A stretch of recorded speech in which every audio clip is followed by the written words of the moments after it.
Good evening, everybody, and welcome back to another episode of Talking TSR. I am your co-host, Chris, and to my virtual left is Rick. Rick, say hi to everybody.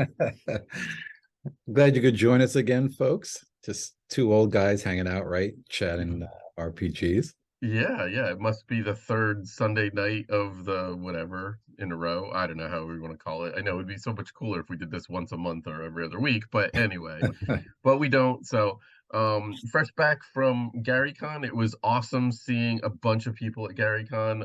I ran into the history professor, which was awesome. Spoiler alert, he's an actual history professor. Tim, the editing machine, I ran into him. Alex K from 20 Sides of Every Story, got to meet with him, went out to dinner Hmm. with both Tim and Alex, which was awesome. And met Matt out there, one of my freelancers, and just a bunch of other fans. Everything, it was great. Brought back the mandatory con crud.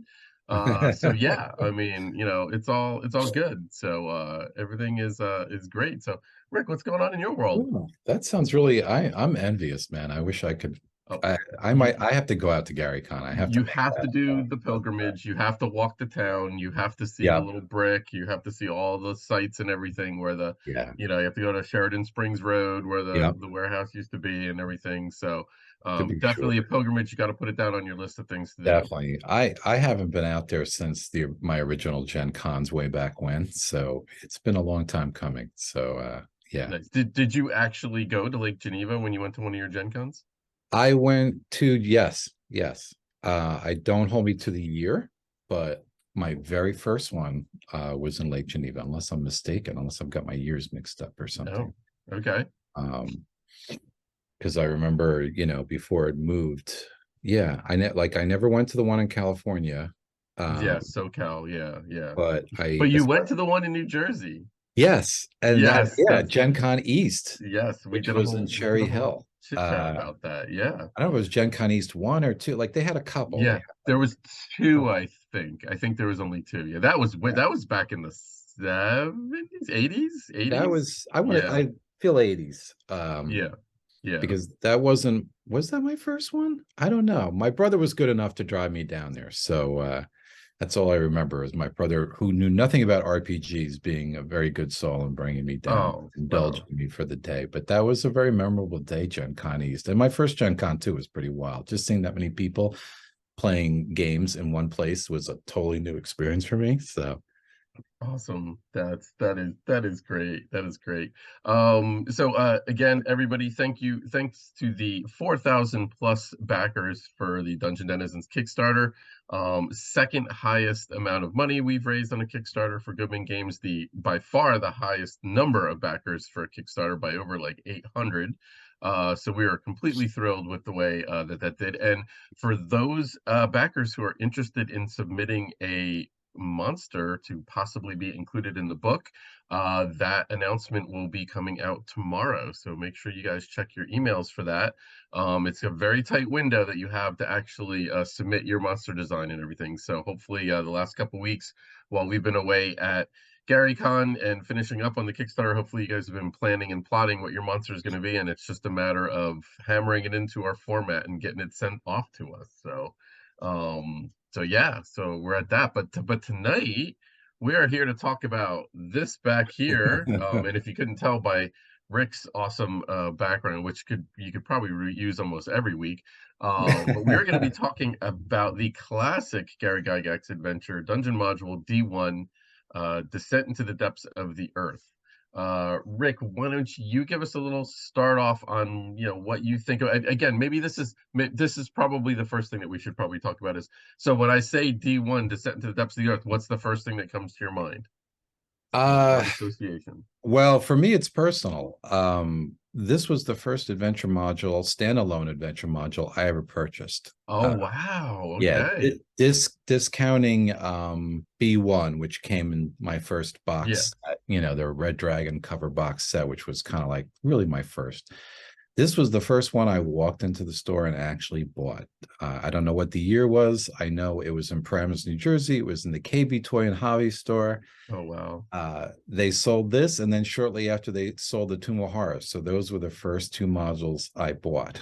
Okay. And Was it the pastel version, or was it the blue version with D1 and D2 combined? oh yeah, no, this was the pastel Nice. version, which I still own. It is very tattered. Yeah.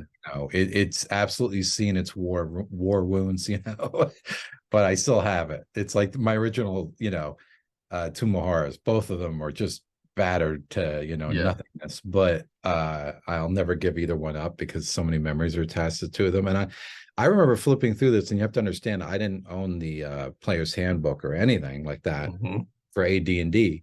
So just seeing the higher level spells, seeing, eighth and ninth level spells, which were something completely foreign to me, and Yeah. coming from the box set, and just I remember reading the names of the spells and saying to a friend excitedly, it's a teenager, power word kill. What is the cloud kill? What is this stuff?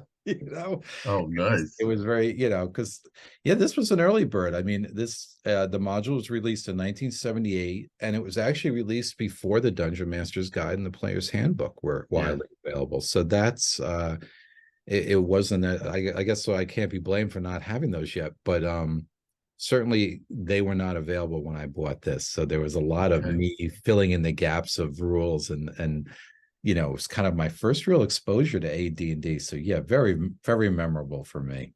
This. Oh, okay. All right. Excellent. Yeah, I remember I originally bought the blue version D1, D2 that were combined. Mhm. And then I was in not a KB Toys, but was it Tiny Tots? I think it was a Tiny Tots, but not the regular Tiny Tots that I would normally go to. There was actually another one. And I could be misremembering this if it was actually a Tiny Tots or not, but I remember and this one had it was very odd. They had a little bit of role-playing stuff, but it was strange. They actually had a basic D&D rule book from the box set, from the I guess the Holmes box set, but Mhm. it was just the rule book, the blue rule book. It was pulled out of the box and there was nothing Interesting. else. But it was for sale for like $5. And then they had the two pastel copies of D1 and D2. And I knew I already had D1 and D2, but these pastel ones, I thought they were newer, but they certainly didn't look newer. I was very Mhm. confused. I bought them anyway because I was like, well, Mhm. maybe there's something new in them. Little to I find out that they were actually done before, but it was a very eclectic selection of things that I actually purchased. Mhm. And I did actually purchase that Hmm. weird blue rule Nah. book because again I was flipping through and I was like, well, this is different than the one that I had. I had the Moldvay box set. Okay. So at that point, I was just always just desperate to buy more and more D&D Oh books. So yeah. you didn't really care about them? And people have to understand this was obviously pre-internet, and a lot of this stuff was not like my Redbox set I had to buy in New York. It was not Hmm. at the time I bought the Redbox set, which was the late 80s. It was not available anywhere in New Jersey that I know of. And the only place I had come across it was in New York City. So when I saw this KB Toy and Hobby start, spitting out these modules, and just a few of them, I would go there eagerly, just looking for another module. And as soon as another one would come out, so I bought a good 3 or 4 modules from them. Hmm. And I bought my Rust Monster there because they did. Nice.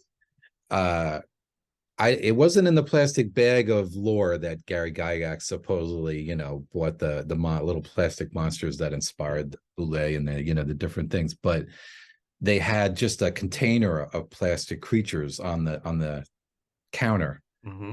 KB Toy and Hobby, and lo and behold, there was a rust monster in this mixed. Wow. And you And fished that I sucker don't out. have him right here with me, but I do still have him. Nice. And being a good reader of the monster manual, I knew exactly what that rust monster was. Fished that sucker out of there and bought it. So yeah, I could thank KB Toy and Hobby, which is now long gone, for both my Nice. original module and my rust monsters. So Nice.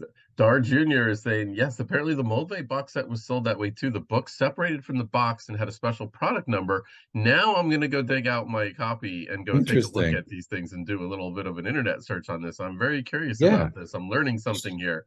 Yeah. And then Dar Jr. also pops up. Mom bought me the red box. I wanted Eldritch Wizardry, but couldn't bring myself to ask for it. I know what you're talking about there. I know exactly what you're talking about. Yeah. So my believe it or not, my first thought on D1 Hmm. it's an encounter, and it's probably not an encounter you think of. It's, believe it or not, it's the giant slug encounter. First, Mm. because basically because it wrecked our party when we first went through it.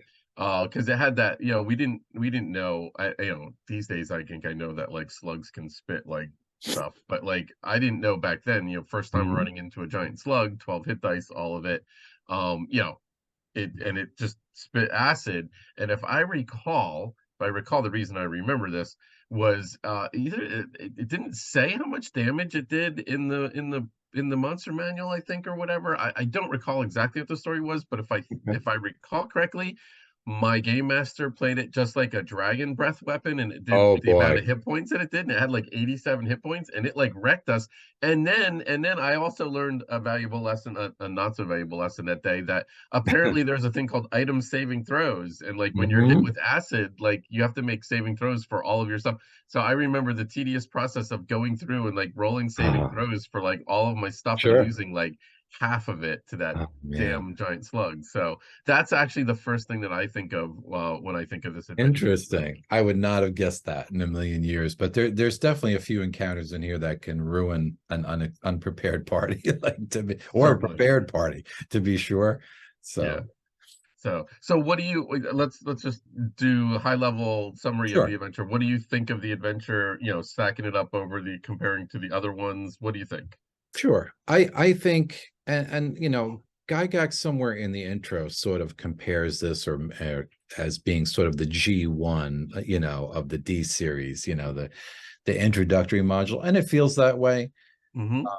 There's a lot of aspects of this module that I love. Like I said, I have great memories with it. I love troglodytes for some reason. When I was younger and played the game, it was my thing. So the fact that it was a module full of troglodytes, I loved. The whole underground theme I loved. But I'm breaking it down both then and now. There's certainly a lot of kind of samey encounters here where it's just, this cave's got 8 trolls, this cave's got 5 trolls, this cave's got 6 trolls, kind of stuff going on in here. So it feels to me like an introductory module. It feels like something that's more setting the stage, welcoming the players to the Underdark kind of thing. And then laying out this big red carpet, full of Hmm. expansion and future modules for where the players are going to go. So that's the feel I get from this. What about you? Yeah, no, very similar, I would say. First of all, and I will back up exactly, well, I won't say exactly what G Blaster said in the comments, but I will agree with G Blaster that, yeah, the whole concept of the Underdark was kind of like a moment Hmm. there when it was Yeah. just realizing that there's an entire realm like underneath the planet, Hmm. which is fascinating to think about. And I really like that concept. Obviously, now knowing a little bit about Appendix N, you can see where those inspirations came from for Gygax. Hmm. But I did latch on to that, and it became a favorite because of the whole Underdark setting. But Hmm. the adventure itself always felt pretty lacking, in my Hmm. opinion. And I think we'll get into a little bit of that. Yes, it was the first one of the Descent into the Depths that had to do certain things, and Yeah. I think it did some of those things well. I think some of those other things it didn't do well. It probably could have used a little bit of polishing, but I don't think at that time that that Mr. Gygax was handing off his manuscripts for folks to look at. I think it was pretty much, I have written it, and Yeah.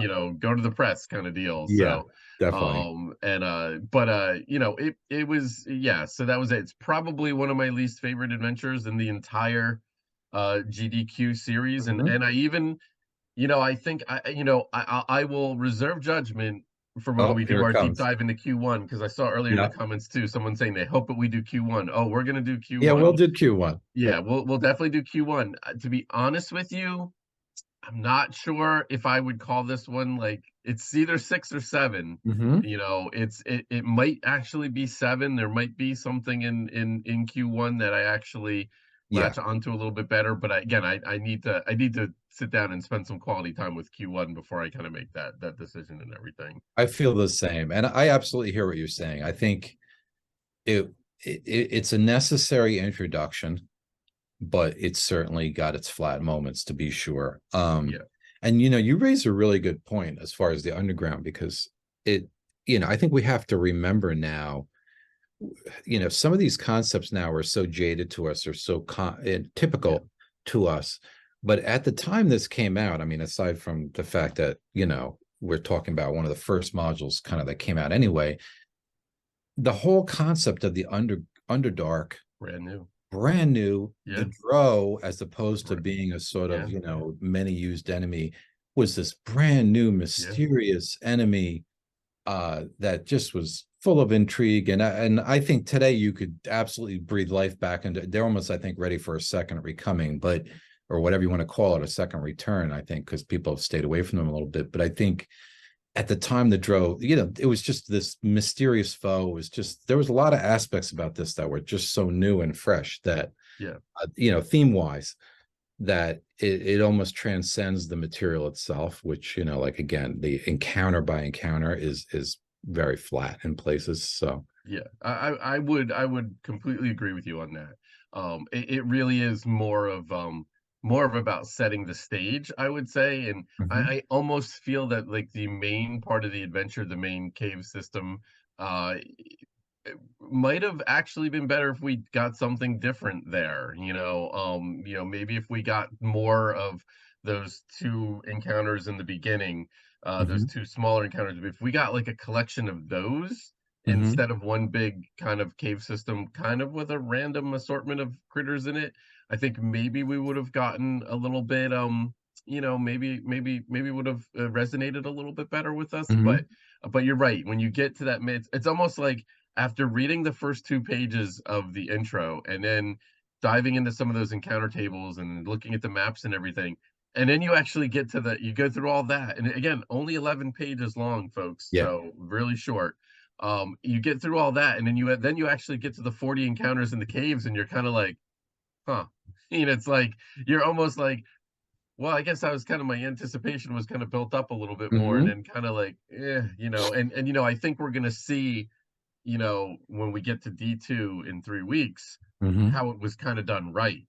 Yeah. How it was a concept that was like, well, all right, we fiddled around over here, but now we're gonna Mhm. try it again, and it's going to be focused, and it's going to be, I mean, there's not even really a big bad in this adventure. I No. mean, there really isn't. I mean, and there's several potential big bads, I guess you could say. Yeah. But the fact that there isn't even like really a big bad, where it's not like the giant modules where you're always like seeking out, where's the giant Mhm. leader, the giant king, got to kill Yeah. the giant leader. You didn't have that here, and Yeah. it almost was like, almost might make you search the caves more, trying to Mhm. find the big bad, and just kind of not ever finding the big bad Yeah. and being like, I guess we move on. So And these days, players would probably expect there to be a big bad, or expect there to be a yeah, head of the snake to cut yeah, off. So yes, that's really interesting because, yeah, I mean, it really, like you said, there are obviously some sub boss. You have a sort of troll boss and a bugbear boss, and these various kind of, I guess, sub bosses, for lack of a better term. But there's I never even thought about that. That there's no big bad, and honestly, and I remember thinking this from the moment I bought it back then. Even player characters could just walk kind of right through the big yeah, cavern and just keep on going down yeah, the passage, and maybe some groups did, yeah, and not really feel many ill effects from that, so long as maybe they took care of, the one or two dro groups that were sort of, yeah, guarding the way. There's really no reason for them to stick around except to just thin the herd a little bit. You yeah. know, it, it I think you're right. There really weren't many consequences, and I think that, and again, I don't remember it back in the time. I didn't, and I kind of didn't do a deep dive on these adventures Mhm. back in the '80s when we were playing them. But yeah, I could see that very much. Like I could see going through all those caves and rooting out, and then putting almost every last troll to the sword, and then being like, "Whoa, why did we do all this?" Like, Yeah. it's like, did we need to do anything here? Like, did we need to actually, Right. yeah, did we further the plot any? Probably not. But it was more just like an interesting interlude, if you will, to get Yeah. through. So I mean, again, to me, it feels like I mean, it feels like a necessary setup, in that I couldn't see just descending into the Underdark and landing right in the Koatoa Shrine. Like, you can't do yeah, that. You know, you yeah, you certain places like that needed to be deeper, further, they're more mysterious, that you couldn't have that be the first stop. So Hmm. to have the player characters run into some of these more expected enemies, for lack of a better term, with trogs and bugbears and trolls and things, Yeah. frankly, that the players would probably expect to be underground, or maybe they've even encountered before, Hmm. and let them kind of go through some of those encounters, and even some things like the giant slug and things like that. So they kind of face some of the more normal is maybe not the right word to use, but more normal underground encounters before then getting to the spicier stuff. Yeah.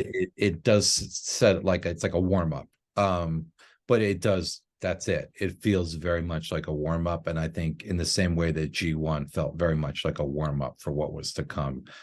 Uh, Yeah. this module, I think, is always going to suffer for that perception, and I think Yeah. it's kind of a valid perception of, it's a setup. It couldn't stand alone. If this was the only descent module that came out, we'd be in trouble. So Yeah, yeah, I would agree. And I think here's a classic example of it. And you already alluded to the fact that there were a lot of encounters that were just, here's another room of trolls, here's another room of trogs, here's another room of bugbears, and like, four or five of them, and then over on this side of the cavern we've got more trogs and more trolls, and then there was the occasional interesting thing. But I think an encounter that really kind of sums this one up perfectly is the purple worm encounter. mhm, Now when you think underground and you think high level, 10th level plus, I mean, the first thing I think of when I'm first edition D&D is the purple worm. It's the yeah, classic, high tier, not necessarily a boss monster, but like a mhm, nasty beastie that you have to face and everything. And we get one in this module, which is great, but mhm, it is like literally just laid eggs, and it's like resting in a side cavern, and it's just like lying there basically, mhm, where I've always envisioned purple worms to be like, the one step, well, maybe more than one step worse than an egg, but bursting up through the ground or through the mhm, side passage and ambushing you. And there's a great scene and even artwork for it in I-12 Egg of the Phoenix, where you're traveling down or up the interior of a caldera, and a purple worm comes bursting out. It doesn't realize there's a caldera there, bursts out because it senses you and attacks you, and then possibly pushes a character all the way down to the bottom, where there happens to be a type 6 demon hanging out down there. mhm. So like that was a good way to use it, a very dynamic way to kind of frame the encounter, whereas Yeah, this one's kind of like, here's a purple worm lying in a chamber, and it's just yeah, like, oh, it doesn't even have the advantage of surprising you or whatever. mhm, So I just kind of thought that's where it kind of fell flat on some of those things. Like, mhm, it's like, I would have loved to have, yes, a purple worm, but let's have it burst up from underneath, or let's have yeah, it come from the ceiling or something, yeah. somewhere where we're not expecting it to come from. Yeah, So totally agree. And it's funny, that section of the caverns was probably my favorite section when I was younger, because it had, the trapper and the unusual yep. creatures in it, as opposed to just a bunch of bugbears. I remember that little wing, to the, what is it, the southwest, kind of being Yes. like my Yes. favorite area. But I totally agree. I mean, we've seen many intros in these modules where they'll tell you something like, this is a skeleton, the DM must put flesh on it, but it's so true in this one. And I've read many times how Gygax himself, when DMing, would just put the most preliminary little lines of, notes, and he did not write these super detailed notes for himself, as I understand it. He would just put these little one sentence kind of and a lot of these, when you read it, it reads like he must have taken his notes and just put them in and Yeah. published them, Yeah. because I could see him having in his little notebook at the table, five ogres, five, whatever, five bugbears, three bugbears, bugbear, and then at the table, then him elaborating uh on it, because that's what it felt like. So yeah, certainly the DM's got their work cut out for them, I think, especially now. If you wanted to take this and bring it to fifth edition, oh my goodness, you'd have to breathe some life into this thing. Yeah. Yeah. But that said, I think there's also some really cool things about it. I do love the big map. I love the whole series of maps in the room for expansion, the way it's laid out with the hex map. I mean, that's a whole nother topic, I guess, but there's lots of good stuff here too. I think that's Yeah. very Well, valuable. let's talk about that. So, Okay. 11 pages, Hmm. 2 pages of background, Hmm. 2.5 pages of random encounter tables, actually when you're exploring the Underdark. One page that's completely a new monster write-up. You mentioned the maps. You have the Overland map, which was a page. You had a 3-page gatefold, three panel gatefold for this one. So you did have a nice the caves were like essentially a 2 cage spread, kind of like B2 with the Hmm. Caves of Chaos. You kind of had that nice big spread Yeah. of the caves. I did kind of like that. I have to admit that was always kind of cool Hmm. to actually design. I'm not sure, have I done, yeah, Castle White Rock we did that. We actually did like a 3 panel kind of cave thing. Hmm. So I kind of like that. A decent amount of art, actually. Interesting. There was 9 pieces of art, 11 pages, 9 pieces of art, all very small. Hmm. Yet the quality was pretty good, Yeah. actually, for Yeah. the small pieces. They definitely were not random pieces of art. They tied in very closely, Oh seeing yeah. some actually pretty mundane actually scenes in some Yeah. of them.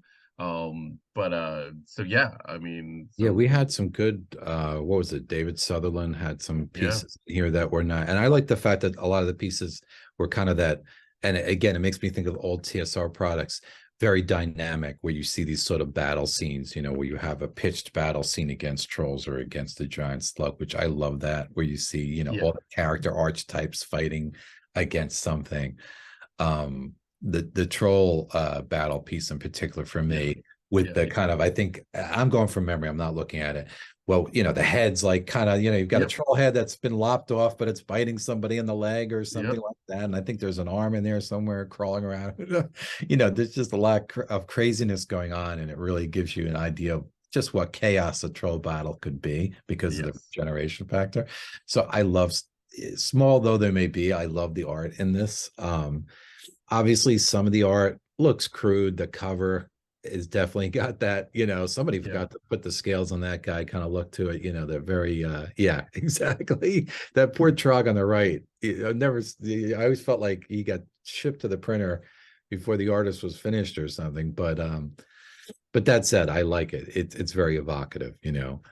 Um, No, I would completely agree. So, okay, I guess we'll jump right into, because there's not a whole lot of encounters in this, so it's like I guess we didn't want to kind of spoil too much of this, but I guess we'll jump right into our top 5 list here.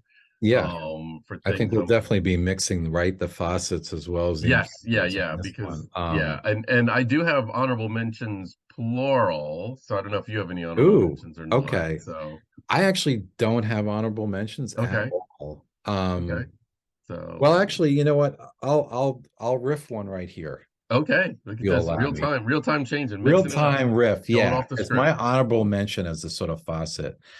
Um, I think it's interesting, very Gygaxian, the way Gygax put limitations on some of the magic items and spell use and that kind of stuff in this. Um, Obviously, many of the Drow enemies are equipped with all kinds of magic. Literally, you get a situation where the party could come up with like 30 plus one swords or something after a couple fights. So Gygax very cleverly put in that built-in mechanism by which a lot of these items, when they're brought up to the surface, don't last very long. He tells you flat out, no teleportation. That's off the table because of Yep. magnetic forces. And you kind of, you felt Gygax putting those limits down because he didn't want his characters to simply blink across miles of territory underground and kind of spoil some of the difficulty of trekking this out on foot through some of these tertiary passages and these things that the characters would have to go through, which I think was very clever.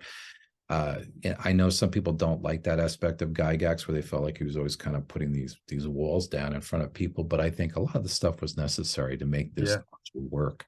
So that'll be my honorary mention.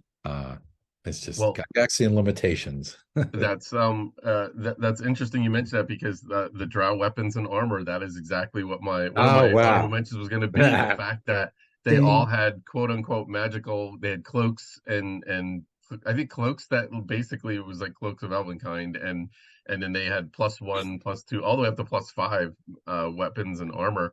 And then yeah, if they hit the sunlight, they would only last for a couple of weeks or whatever before they it's actually kind of brilliant, actually, if you think about it, because you needed to you needed to ramp up the challenge basically Hmm. of all of those, being able to actually hit the 10th level characters. Yet you didn't want all that stuff. I mean, sure, when we were doing it, yeah, we all had drow, short swords +5 and everything that we'd always found and everything that we were keeping with us for backup and everything, because you never know when a freaking giant slug's going to take out your stuff. So, but yeah, I get it. So that was definitely one of mine. And my second honorable mention was the lurker cloak, which I actually Mm. alluded to last time because I thought it was actually in G3, but it was actually in D1.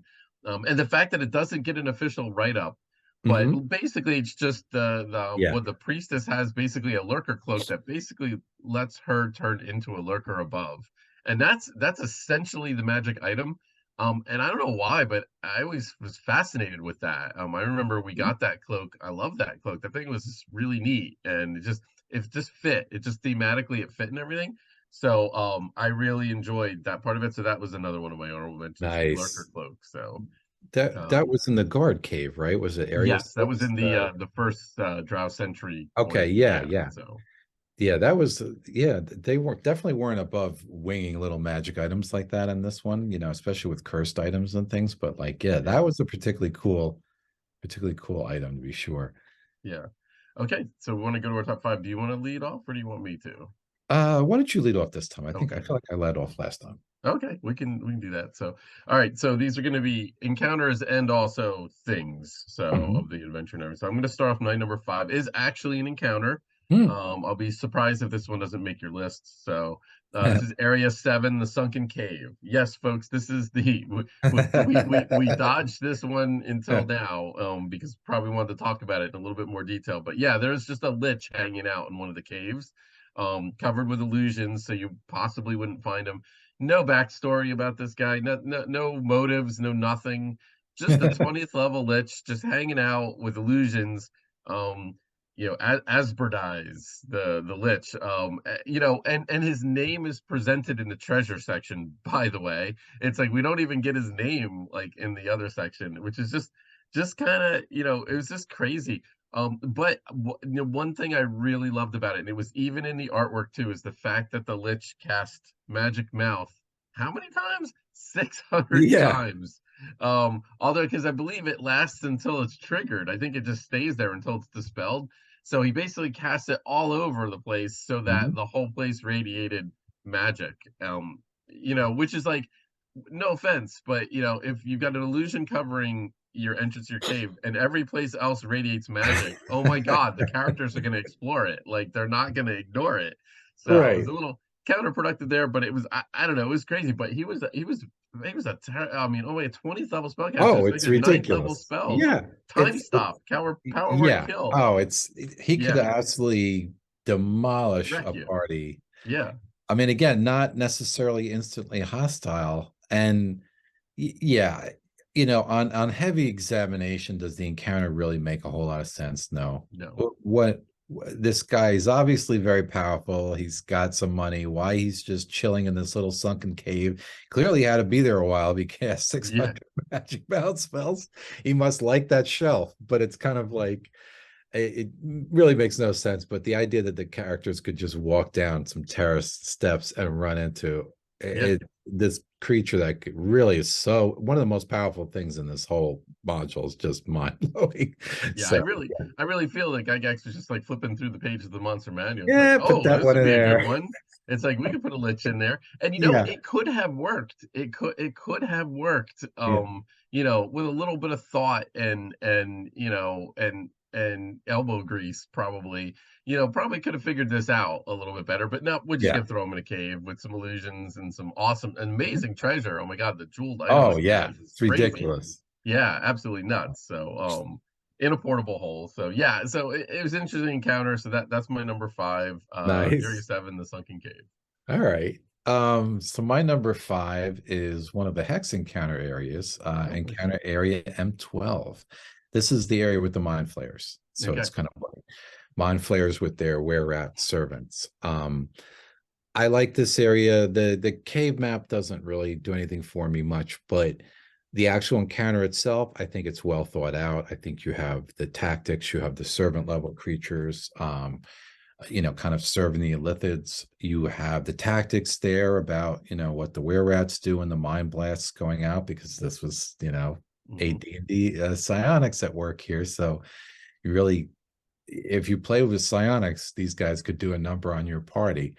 Um, and then you're given a lot of different motivation and kind of little bits of backstory about what the mind flayers are up to, how they're kind of, encroaching on Drow space. And there's even like almost throwaway note somewhere in the module that if the players defeat these two mind flayers and can prove it to any Drow they encounter and kind of, prove that point, they can get basically a Drow pass and kind of walk unmolested through Drow areas, which is just basically, again, circumventing huge amounts of trouble.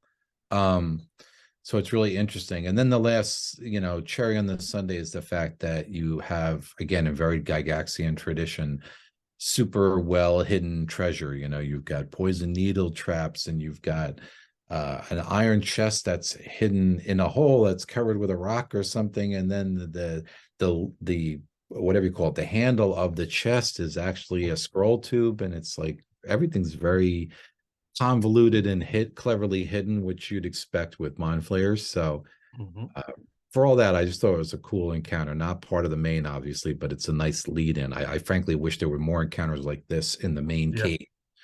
So Yeah. that's my number five, a strong number five. All right. Yeah, nice. Very nicely done. So, all right, my number four is going to be the new monster, the Germ Lane. Mhm. And I really liked how Gygax gave a full page treatment, much Yeah, like he did with the Dro, much like he's going to eventually do with with the Koatoa, yeah, Koatoa. yeah. And so I really like that. Again, it was more than just Mhm. monster stats. There was a lot to these little Bane midges, as he calls them, the little miniature kind of humanoids that basically use their numbers to overwhelm you and use Mhm. nets, and they have little saps that could. And Yeah. again, if you look at you look at some of these things, and this was Gygax doing his thing. These little tiny 1 foot tall humanoids had these saps where they had a 20 or 2% cumulative chance of knocking you out if they hit Mhm. you on the head, I guess, I assume, and everything. And think about that. If you have all of these, dozens of them attacking Yeah. you, how those numbers are going to add up really quickly. And again, doesn't matter if you're 20th level, doesn't Right. matter if you're third level, you're Yeah. getting knocked out. And Yeah. it's Because the like, and number that kind of encountered was circumvents like the what? 100 It was hit like points. the number Yeah. encountered was like 12 to 48 or Yeah, something it like was it was that. a crazy number of them So and everything. So yeah. it was a nice kind of way of almost kind of abusing the rules a little bit to Mhm. kind of even the tables and everything, because I believe they only had like 1 to 4 hit points each, and you're Yeah. like, whoa, it's like 10th level characters, 1 to 4 hit points each.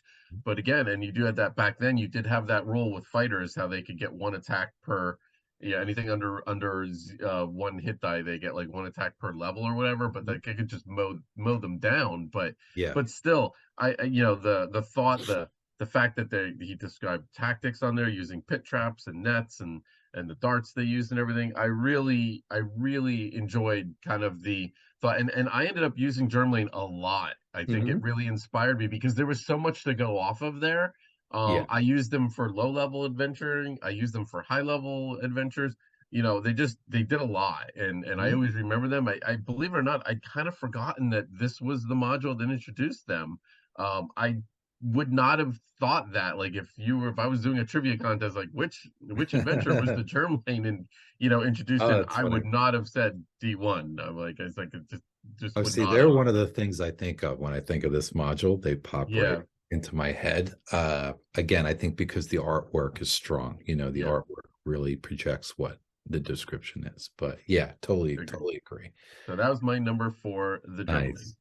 All right. My number four, and this could have easily been higher, is the detailed wandering monster encounters slash tables that we have. I mean, we just have pages of everything, tables and subtables, and this is what you get in a primary passage, and this is what you get, some of these more obscure creatures if you're in the tertiary passages, and then even going down into Dro goods carried in the merchant caravans and different breakdowns of Dro forces, which really kind of gives you a better understanding of the drow and how they operate when you start seeing these male and female forces and these different brooches they carry, and you start learning about the sort of drow system in this module, which really comes through in these wandering monster tables. So I love those, both, those pages.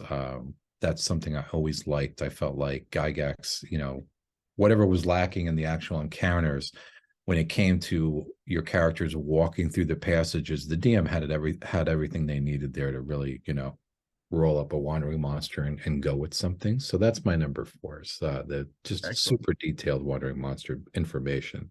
Nice. Oh, that's really good. Cool. All right, my number three. My number three is this is again not an encounter also.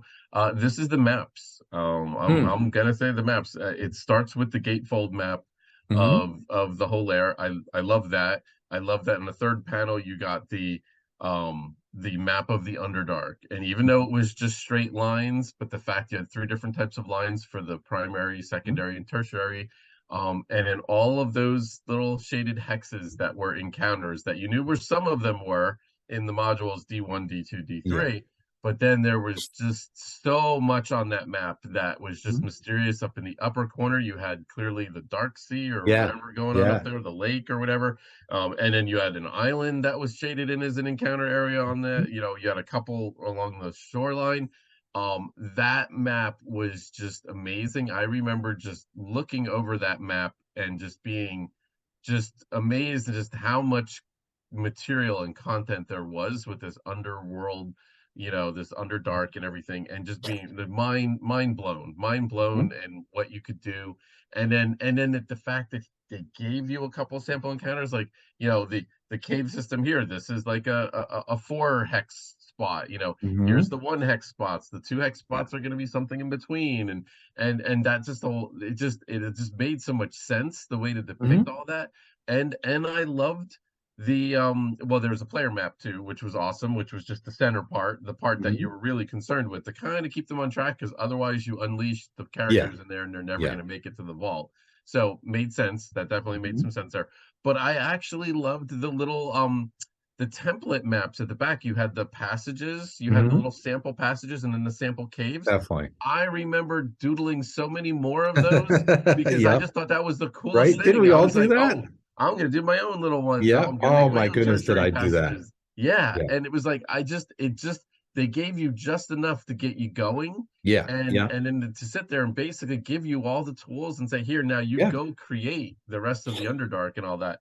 I love that. And the maps alone on this, I probably, when I start thinking of classic maps of the classic adventures, this one probably Mhm. comes up. And really, for a map that's not that, amazing looking, but the fact that there's just so much to it that it just, Yeah. it just blew your mind. And so that's Yeah. why I love my number three is the maps in general of this adventure. Nice. And again, like, yeah, it really gets me thinking that this was almost more, because again, it was a fresh concept. This was almost more of like an Underdark starter kit, for the Yeah, DM, yeah, as opposed to an introductory module, or at least that's the purpose it served. Because, like you said, I drew many, many passage maps because of those samples, yeah. because, like you said, they gave you just enough to understand, how wide they were. And I remember drawing little, sinkholes and doing all that Hmm. stuff, because they gave you what you needed. Very nice. All right. So where are we? Number 3. Yep. Number 3, kind of a crossover. I think we're gonna have a couple here. Hmm. The Germ Lane. Okay. I I love this monster. Love it to death. It's for me, it's one of the things I think of when I think of this modules. I think of Okay. that picture of the And Bane. that's ironic because I don't, Yeah, it's so which is funny. so ironic. I Yeah, know of the monster, but I don't associate it yeah. with this adventure. It's crazy. It's funny. I think, Yeah. well, yeah, it's, again, maybe you're a little more fixated on D2 or so, given your preferences. I don't know, but it's like, I just thought they were the coolest monster. It's clearly a nuisance monster, but like you said, the important thing, the all important thing is that it's given that really royal treatment by Gygax. It's given that fully detailed, because I loved the way they laid out like the Koatoa. We'll get to that in D2. But the Hmm. way you get that super descriptive, talking about the Koatoa weapons and their eyesight, and you get all that kind of stuff with these guys where you really, if they just gave you a bunch of 1 foot humanoids and didn't give them any spice, it wouldn't be a good monster. But the fact that Gygax really went to loving description about how these guys attack and what they do, and the evil old, Bane Mage can come out and drain your magic item so Hmm. there's a mechanism there for the DM to use these guys to sort of, power down or strip away some, assets of high level characters, which is really clever. And they really come off as evil, Yeah. And I remember in 1973 there was a movie called Don't Be Afraid of the Dark that had a woman in the house with these little wrinkly prune-faced kind of creatures that were like hiding in a fireplace or something, I forget, or in the basement, or I don't know where, this like house. And she went somewhere in this house she wasn't supposed to, and all these little things came out. They're running around the whole movie terrorizing this woman, and they look like these guys. And to this day, I think Gygax saw that movie, and Nice. it's like maybe somebody on Dragon's Foot asked him at some point, because I'd love to know if they inspired the Germ Lane. Nice. But That's yeah, cool. strong number 3, love them. Yeah. Yeah, Jack Bull makes a great comment. Oh This adventure launched so much content, basically the Dungeoneer's survival guide. I mean, and yeah, it's so true. I mean, I remember reading the Dungeoneer's survival guide was basically like an expanded version of this adventure, yeah, and all seriously. the really awesome parts about it. So yeah. So that is survival guides episode on those. Yeah, we Oh, might have to do that. that's some food for thought there, Yeah, good definitely. idea. So We could have a twofer. We could do one yeah. episode on the wilderness and the Yeah, there was some good stuff there. So, all right, moving on to my number two. My number two, I went back to one of the encounters. And this one I already mentioned. I already kind of spoiled this one already. This is the giant slug encounter, Mhm. area 14. So again, not so sure why it jumps out. Like I said, it's what I associate with his adventure. I'm sure it's because there's artwork for it. And I think we had this conversation when we were talking about the original Monster Manual and how you remember the monsters where the artwork was, evocative, and then Yeah. you go through the list of the monsters that for some reason didn't get artwork in the Monster Manual or the Fiend Folio, and they're kind of forgettable, and because you don't have that picture is a thousand words kind of thing. And that, like I said, part of this is because that giant slug just wrecked us and ruined us. Mhm. And I'll always remember that. And it's like, so it's that first, that bit of nostalgia when it's like, I say D1, I think giant slug. And then Hmm. I think about, well, how do I make a giant slug encounter that's going to just terrify characters? Because that's what I want to do. So that is my number two. Already discussed it quite a bit. So the giant slug lair, area number 14. Nice. See, now you've got me thinking about that encounter in a different way. That's very cool. Yes. My number 2, another crossover. Area 7, Sunken Cave. With Okay. I always pronounced it as Verdes, but as Verdes actually comes off as a little more sinister because of the And that's word how in that, it. and that's So exactly why I pronounce it that way, because yeah. it sounds So more I might just sinister. run with that from now on. We've touched on it already, but it's such an insane encounter. I mean, yeah, the guy's only got 66 hit points, but armor class 3, throwing ninth level spells around like time stop, which can demolish a party. And then incredible treasure. Now, of course, the treasure is cursed, Yep. Of course. and will turn you into white and sicken you if you run around with these, this diadem or whatever it is. And then, of course, you can lift the curse, but you only need a 20th level cleric to do so, because we've all got one of those on Lying around. standby. Yep. In waiting. Yeah, In waiting. just Yeah. on quick call, on speed dial, we've all got a 20th level cleric. So it's just such an insane over the top encounter.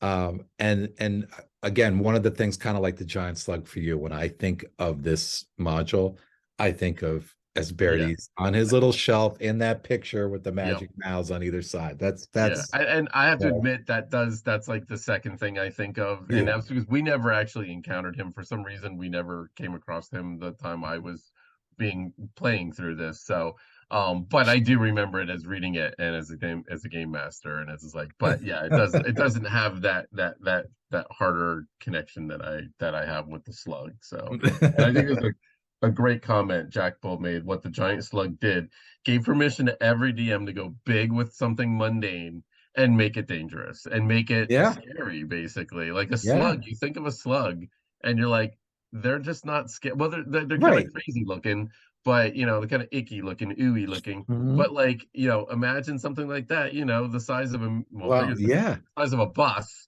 that's and it. and then it can spit acid. I mean, that is Yeah, truly terrifying. I mean, it's truly absolutely. terrifying. So, love it. So, all right.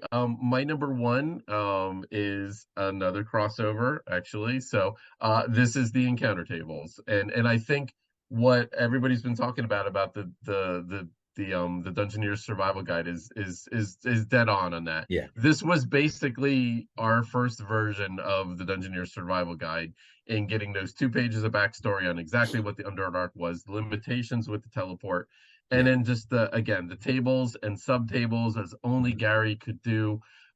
Just harkened right back to the Dungeon Master's Guide. The 3 different passages, the primary, secondary, and tertiary. I just and I love and that the encounters were different compared to what you were traveling, and that was could have been a strategy, could have been you could have used that to your advantage. I love it. The pack lizards. And there was a little art on the pack lizards too. Mhm. I mean, the fact that you had pack lizards was just made sense. You were Yeah. like, I remember, them saying it's like, oh, you can bring your mules down there, and I'm like, what? Why would you bring mules down there? And it's like with the loading, with the tack and the block and Oh, tackle to yeah, get yeah, them over. G3. But having pack lizards, I mean, I remember that was the first thing we did. We took out a Yep. merchant caravan so we could get their pack lizards. It was the only Same, reason we did. same Yeah, so thing. we could have the pack lizards carry stuff. So it's like Yeah.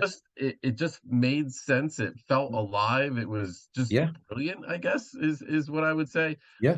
And loved it. And like you said, all the details about the different house brooches, Mhm. with the different droves. So just everything about it. So Yeah. and 2.5 pages of the 11 pages Yeah. were taken up by the encounter table. So that was clearly the meat of what you were getting. I mean, you Yeah. think between the maps, the encounter tables, and the artwork, there really was not that much left for the rest of the encounters and everything. So that's really the part that you kind of latched onto, and the part that I always latched onto. So, Yeah. But important stuff because it lays that realism down, yep. for what's to So come. All right, that was my my number number one. I think I one. know what your number one is because I Yeah. avoided it, figuring it was going to be Oh, your number all one. right. Maybe, oh, maybe not. Uh-oh, uh-oh. No, it's actually a crossover. So Oh, get out. yeah, You got to be kidding me. what did you think was going to be my number one? I have to ask. The Magic Pool, Area 40. It the magic pool area, which I think is terribly clever, the whole gems thing, that and that little fungi area, Hmm. with the gem, what is it, the jug of alchemy, I want to say, or Yeah, whatever it is under yeah, those 2 areas, frankly, because they're also two of the only areas that are really detailed in an interesting way when you yeah. get deep into the caverns over there. They're both favorites of mine. So yeah, I mean I could have thrown either one or both on Okay. as honorable mentions, but nah, no, neither one made my list. But I do I Oh, again I think the pool is really clever. I think yeah, it's the kind of thing that you see in these classic modules, that kind of, yeah. I almost feel like he got to the end of the module since it was number 40, and he was like, "Huh, I didn't put a weird pool thing in here." And it's like, that's funny. let's I fix do that like right my now. pools. And he didn't want 39 encounters. He wanted 40 encounters. So Yeah. it's like he's a quick made up. He's like, what could be a weird pool Oh, encounter? that's right. Yeah. That's just my thought. But so Yeah, what is no, I so know what's the it crossover? sounds like something that came right out of the DMG, like the tricks, Yes, yes, appendix or whatever, right? Um, exactly. my number one again is a crossover It, is the whole mapping it's system. the maps. Yeah. Um, I mean, I love the overall map. However bland the encounters were, I could look at this map all day. I love it. Hmm. But more importantly, the whole Underdark map system, with the sample passages, as you already ably described, it's just such a great system. It gives so much room for DM expansion and really gets your mind working. You see all these shaded hexes and and some of them were like these double and triple hexes. And having gone through the 3 modules, when you get to the point where you've gone through the vault and all 3, there's so many other big areas, multi-hex areas, where as a DM, you're thinking, what could be there? And like you said, Yeah, you look at the Northeast, and now you're seeing like this underdark ocean, and you're seeing the island encounter, and what could be on that island. And it's just, for the DM, even, it was so good to just get the mind cooking, and yet, yeah, like you said, there's the player map with very clever symbols to get the players, to keep them. Because if you look at the symbols too, like, they all make sense. There's this little hmm, mind player symbol. You've got the little, quote unquote, Googler symbol there for the Koatoa with the eyes on either side of the head, like a fish head kind of, which I don't think I knew what the heck that was when I first saw it as a player. Um, it's just, it all works. It's so clever. I remember buying it as a kid and looking at the hex map and not being as excited, because as a kid, hex maps weren't as, quote unquote, sexy, I guess, as the regular dungeon maps for me. But on hindsight, it's just such a clever addition. So yeah, that's my number one, is the whole awesome, mapping system. It's great. nice. All right, and thank you, history professor, for putting that tune in my head, which I will not be able to get out of my head for the rest of the night. So, or the video. So, great. So that's it. So that is our a deep dive into, literally a deep dive into Yeah, descent into the depths of the earth. Rick, tell them what you got to tell them as usual. sure. Well, first off, folks, as always, we're delighted you could join us and just hang out with us and chat about these old adventures we all love. If you liked what you watched, please give us a like, give us a subscribe, ring that little bell later on YouTube. And of course, keep the comments coming. We love the comments during the broadcast, and we read the comments later on YouTube when we post these there as well. So we love your input and your suggestions. Thank you for, suggesting those books. We like suggestions like that. Our next show is coming your way on April 23rd at the usual bad time at 8 p.m. And we're going to go right along with the Descent series and go into what I know is a favorite of Chris's, D2, Shrine of the Koatoa, mine too. So hope you will join us on April 23rd for that. Cool. And then we will jump into our pearls of wisdom. I guess I will lead off on this. Go for it. So I've talked about this before in the past. The dungeon ecology Mhm. is, it's not the most important thing, but spending a little bit of time on dungeon ecology, I think, goes a long way. And again, I think the classic example of this, the two classic examples we talked about tonight, was that purple worm encounter, where probably could have, less static of an encounter, probably could have been made a little bit more fascinating, more exciting. We've talked over and over about how environment is an important part. You put one orc in a 10 by 10 room, not very interesting. Put 20 orcs and a swinging rope bridge and a Mhm. cavern and a chasm, and some flaming tar pits or whatever, and now all of a sudden you've got yourself an encounter. So Mhm. so always remember that. And again, the other example being the Lich. I think the Lich could have been worked with a little bit, a couple more paragraphs of maybe some backstory or something, or some kind of little tie-in or not tie-in or whatever. Could have maybe gone a long way to actually made that encounter truly sing, instead of it just kind of being an outlier and a kind of a strange, kind of being always remembered for being kind of odd and not really fitting. So Mm. so that's kind of my pearl of wisdom for the evening. Well, if you need a big bad, I guess there's always the Lich. You could do something with him, right? You Make him could. be a strong ally of the Drow who's overseeing the caverns or something. Um, my pearl of wisdom, and I'm riffing on what I've already touched on with the maps, is leaving room for expansion. I think both if you're writing for publication, but also even when you're writing for your home game, leaving yourself some room to grow there. Certainly, if you're writing for publication, designing an adventure in a way that you're giving a map or you're giving the DM some tools where they can customize and or expand, I think is always a good thing, because a great many DMs who buy published products, they don't like to write them as, run them as written. They like to put their own stamp on them, understandably so, because they know their group and their style and what have you. So they want to have room to grow. And even for your own home game, if you're going to do something like this, say where you've got a wilderness or you've got the underground, leaving yourself some room for expansion is always a good thing, because A, get your mind cooking with, just drawing a map like that hex map can get your mind going to the next encounter. But, if your players like it, then you've got room to make more. So That's my pearl of wisdom, is just always leave yourself that open door to expand whatever adventure you're working on. I think it's a good thing. Amazing. Awesome. All right. Well, thank you, Rick, for another great show. Thank Looking you. forward, very much looking forward to D2 next Yeah. time, without a doubt.